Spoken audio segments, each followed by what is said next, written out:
जय सिया राम। दोस्तों, अभी जो सप्तवर्गी जन्म पत्रिका का हम लोग गणित कर रहे हैं, उसमें हम लग्न साधन और दशम साधन और चतुर्थ भाव का साधन कर चुके हैं। तो अब हम द्वादश भाव साधन करेंगे। लेकिन द्वादश भाव साधन करने से पहले हमें ये जानना पड़ेगा कि द्वादश भाव होता क्या है। तो द्वादश भाव, जैसे मान लीजिए ये कुंडली है, ये जन्म पत्रिका, ठीक है। इसमें ग्रहों को बैठाया जाता है इसी कुंडली में। तो इस कुंडली में जो भाव होते हैं, यानी कि जो घर होते हैं, वो 12 होते हैं, जिसका काउंटिंग यहाँ से शुरू होता है। ये पहला भाव है, ये दूसरा, तीसरा, चौथा, पांचवा, छठा, सातवां, आठवां, नौवां, 10, 11 और ये 12। तो 12 भाव होते हैं, ठीक है। तो 12 भावों में से मान लीजिए कि जन्म पत्रिका में कहीं काल सर्प योग दिख रहा है, तो काल सर्प योग बनता है जैसे मान लीजिए राहु यहाँ हो, केतु यहाँ हो, और इसी के बीच में सभी ग्रह बैठे हों, या तो इस साइड हो या फिर इधर में हो। लेकिन इससे आगे या इससे पीछे, अगर यहाँ से इन भावों में सभी ग्रह हैं और अगर उनमें से कोई एक ग्रह भी अगर इधर आ जाता है तो काल सर्प दोष मायने नहीं रहता है, वो टूट जाता है, यानी खंडित हो जाता है। तो कैसे देखेंगे? तो मान लीजिए कि यहाँ सभी ग्रह इधर में हैं और इधर में कोई एक ग्रह है, मान लीजिए कि सूर्य को ही ले लीजिए, ठीक है।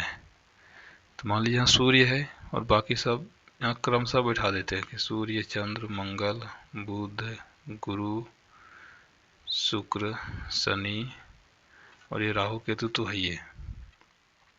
तो ये जो कुंडली है, ये काल सर्प योग इसमें बन रहा है, ऐसा कह सकते हैं। लेकिन ये लग्न कुंडली है, ये लग्न कुंडली में होता है। तो हमको ये देखना होगा कि क्या कहीं संभावना है कि ये खंडित हो या इसका दोष ना लगे।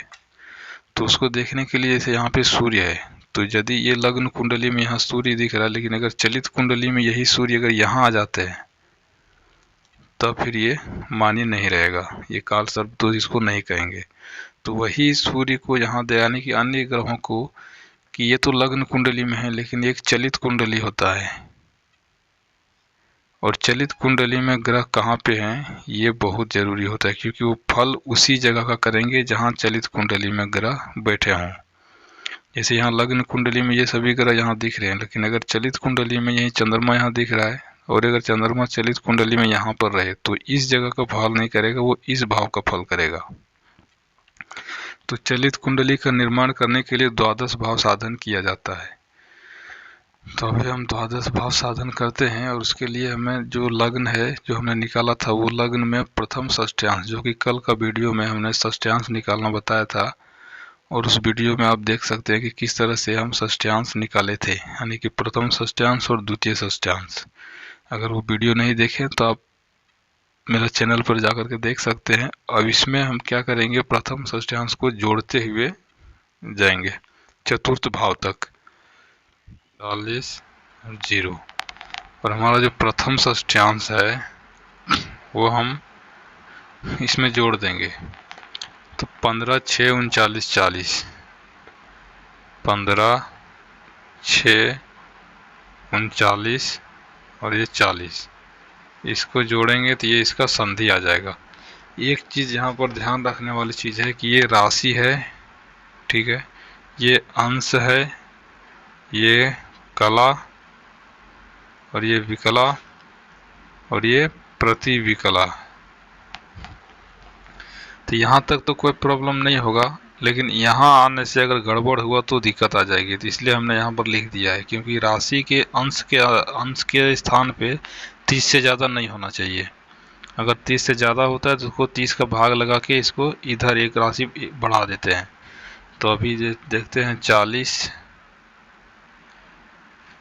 7 दूनी 14 और 2 16 के 6 हासिल, 1 4 3 7 और 11, 6 और 2 8, 8 से 14 और 1 15, 2 और 1 3, और 5 5 10 के 0, हासिल 1, 2 3 और 1 4, 5 और 1 6। तो ये हुआ प्रथम भाव का संधि। अब इसी को जोड़ते हुए जाएंगे। तो 0 4 4 8, 6 और 2 8, 9 6 15 और 1 16, 16, हासिल 1 3 2 5 और 1 6, 6 5 11 और 1 12, 3 और 1 4, 5, 1 और 1 2, और ये 6 आया, यानी कि ये द्वितीय भाव हुआ।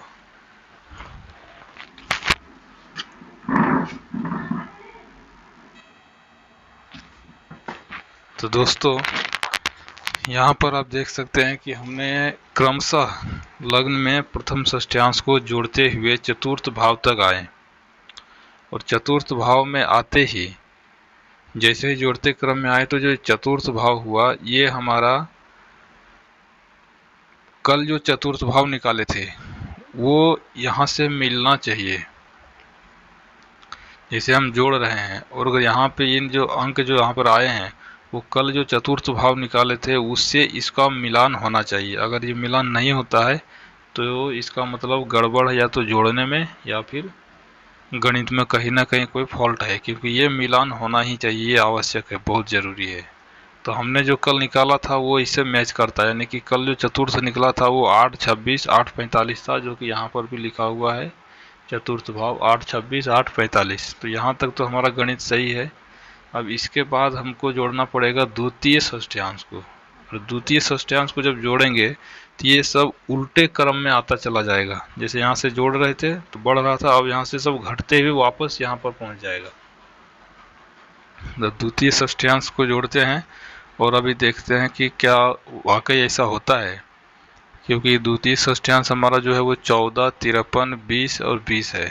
14 53 20 20, इसको जोड़ देंगे, ये है द्वितीय षष्ठ्यांश। द्वितीय षष्ठ्यांश। अब यहाँ देखिए, यहाँ इसी में जोड़ेगा तो ये 20, 5 और 2 7,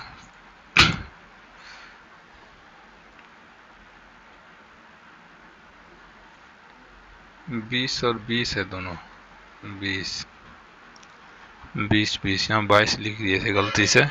तो 20, 5 के 5 और 4 और 2 6,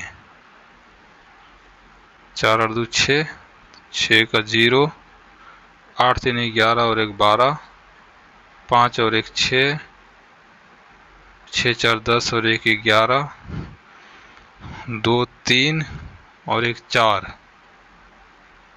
8 और 1 9। देखिए ये इसका संधि हुआ चतुर्थ भाव का। अब यहाँ से आगे का गणित मुझे करने का ज़रूरत नहीं है, क्योंकि यदि जो भी इस वीडियो को देख रहे हैं अगर सीखने का उद्देश्य से अगर देख रहे हैं तो यहाँ तक जो हमने क्रिया किया है वो एकदम इतना ज़रूरी था, इसलिए हमने किया है। अब इसके बाद का जो है वो टास्क की तरह आप इस पर स्वयं प्रैक्टिस कीजिए, और इसे आगे मतलब आगे जो भी गणित होगा वो आप इसका करना है। कहाँ तक करना है? जैसे यहाँ से लग्न से लेकर के चतुर्थ भाव तक प्रथम षष्ठ्यांश चला, उसके बाद चतुर्थ से फिर द्वितीय षष्ठ्यांश चला जो कि 7वें भाव तक चलेगा, और इसको 7वें भाव तक जोड़ते जाना है, यही द्वितीय षष्ठ्यांश को जिस तरह से हम यहाँ पर जोड़ते हुए आए हैं। यहाँ तो जगह का कमी है, नहीं तो इधर भी हम लिख सकते हैं, लेकिन ये हमको लिखने का ज़रूरत है नहीं, क्योंकि मुझे तो पता है कि आने वाला है क्या।